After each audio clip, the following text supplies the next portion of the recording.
got paid $3,500 for doing this one thing. Find out what it is by watching this.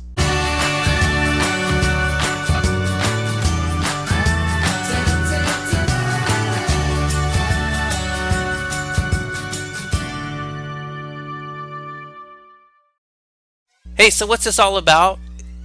In this episode, I'm going to share with you my earnings from dividend income. So you may not be familiar with dividend income, so I'm going to give you a quick rundown. So dividend income is a type of passive income, right? So it's something that I've done it either given money or time or a combination of the two as an investment. I put forth some work or put forth some of my own cash into an investment, and I receive benefits from that. And in this particular case, I'm getting dividend income. So do you know what dividend income is? If you do, leave a comment with the word yes and tell me what your definition is. If you don't know what dividend income is, leave a comment with the words no. And if you already know what it is and you're receiving it, how are you earning yours and how much are you getting? Leave a comment below and let me know. So here are my thoughts about this type of passive income. Alright, so I've talked about there's lots of different types of passive income methods, right? So you can own rental property where you buy a property, you fix it up, you invested some time and effort, and then after you get it ready to go, you rent it out. And then every month you receive a check from your renters. So that's a type of passive income. You had to put a lot of money into it. You had to probably do a lot of time and effort getting it ready. And then once you've got it ready, you look for renters, you get them placed. And then now it sits there and you receive a monthly rent check, and you'll have to do some minor maintenance and do some other things associated with it. But that's one form of passive income. That's rental property. Then we have collectibles, right? So I talked about in my passive income video, if you haven't seen it, I'll leave a link below in the description, where I talk about investing in some tangible assets, right? Some things like jewelry, collectible books, artwork, things of that nature. And what you're hoping for and waiting for is that those items, that those assets will actually appreciate in value. Now, it could happen that they depreciate in value, but hopefully you made a wise choice in your investments. They go up in value so that if you turn around and you sell them, you bought them here, you sell them for here, that difference is income that you've earned that passively, right? You haven't done anything other than spend some time waiting for those assets to appreciate. Now, you spent money to get them initially, but now you're spending time hoping that they'll appreciate in value, and that's one form of passive income. And then the last one, the third one that I'll mention is the stocks and bonds, right? So how does that work? Well, you invest money as into a company, and you get shares of stock as a result of that. And then that company, as it goes through its day-to-day business and makes profits, they decide that they want to share those profits with the shareholders. And the way they do that is through something called a dividend. So every month or every quarter, as a company makes its profits and they figure out what that profit is for that period of time, what they do is they divide that up amongst the different shareholders, and everybody gets a piece of it, right? So if a share goes up a certain amount, then there's some profits associated with it, and for every share of stock that you own, you get so much profit from it. So it's like a bonus for owning the stock. You still keep the stock ownership. You're not actually selling the stock. It's just some additional monies that you could potentially receive based on the profits of that company. Now, you could turn around later and sell that stock as well, but then you'll stop receiving the dividend income. So it's a big trade-off there. So that's kind of what it is all about. Let me walk you through a quick example. Let's say ABC company pays dividends every quarter, right? And you happen to last quarter was really good, and they're going to pay $1 per share as a dividend.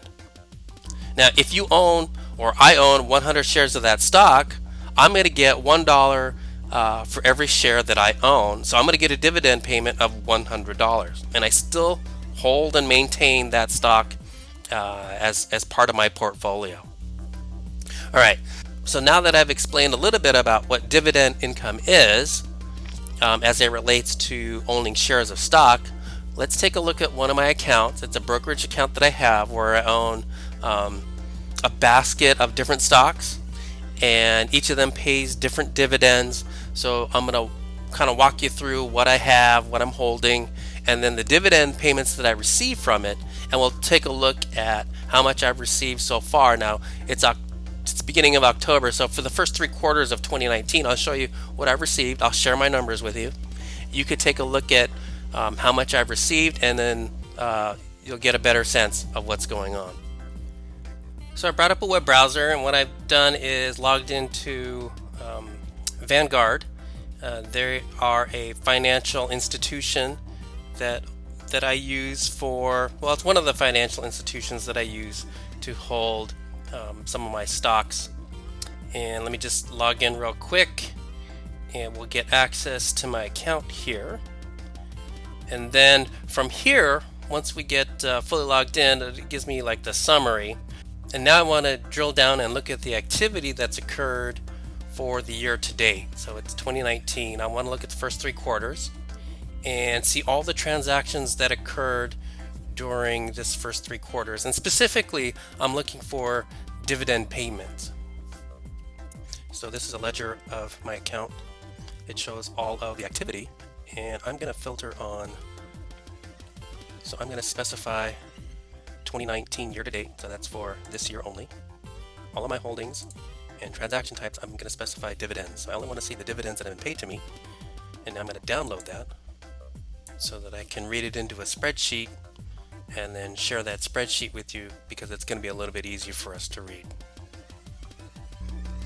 Alright, so I've downloaded the information and I've placed it into a spreadsheet. Makes it a little bit easier for us to look at. And I've gone ahead and grayed out some of the details, right? So the actual investment, the symbol name, and the number of shares I hold, I've grayed out over here. And then I show you what the share price actually is. And then, so that shows you what I'm currently holding. And then down below, in this next section, are the actual dividends that I received as a result of holding those different shares of stock. Now they're listed from January 14th of 2019 through October 2nd, so roughly, the first 3 quarters. You can see they're all the settlement dates, the transaction descriptions, and we all know that they are just the dividends. I'm not talking about other money that I've contributed or other activity that has taken place in my account. We can see the investment name and symbol that was associated with it, but I've grayed those out again.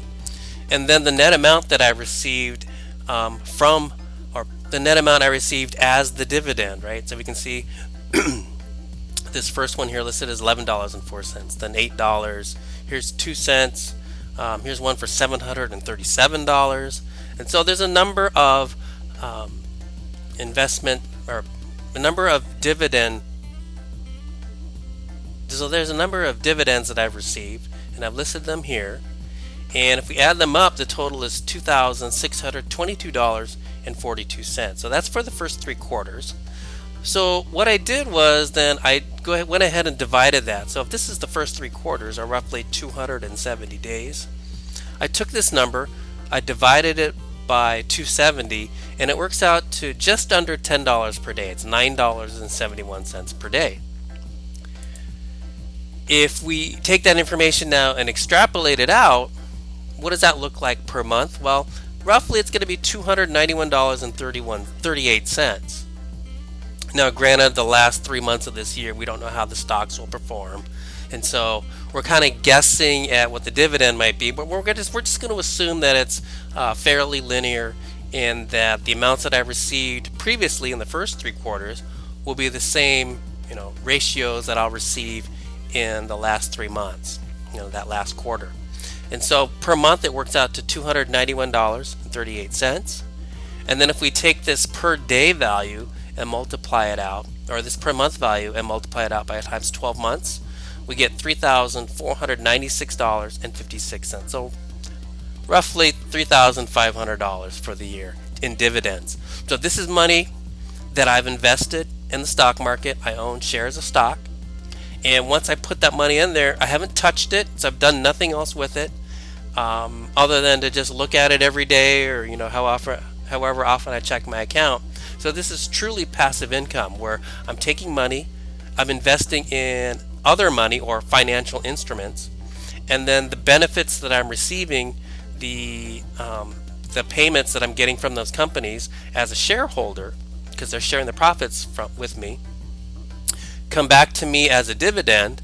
And in this case, we've kind of estimated that I should probably make $3,500 this year, 2019, for just having money sitting there in my stock investment account, and I'm not touching it or doing anything else with it.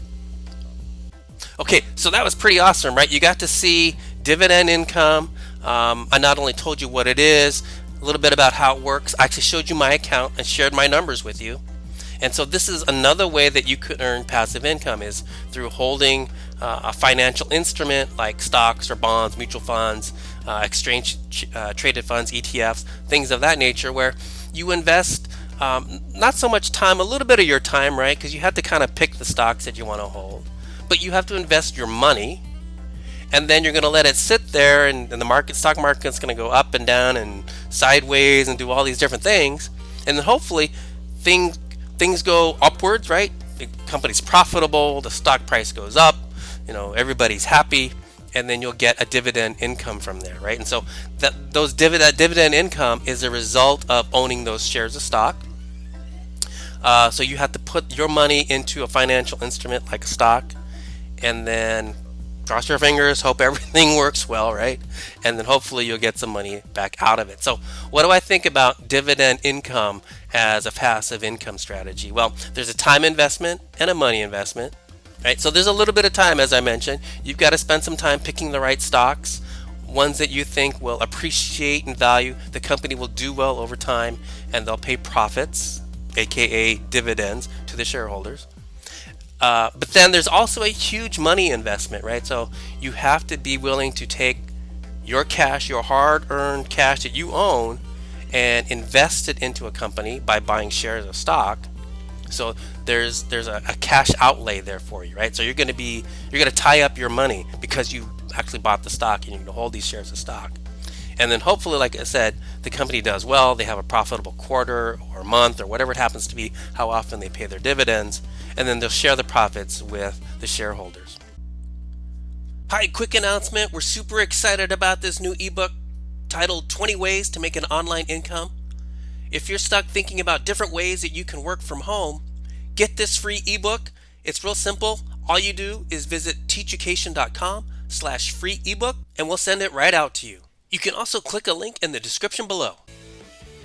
Hey, thanks for watching this video. If you enjoyed it, smash the like button. And also, be sure to subscribe so you'll get access to all my videos. And then click on the bell icon so you'll get notified every time I release a new video with more tips, tricks, hints, and secrets. If you have a dream of working from home, make a plan, take action on that plan, and start living your dream.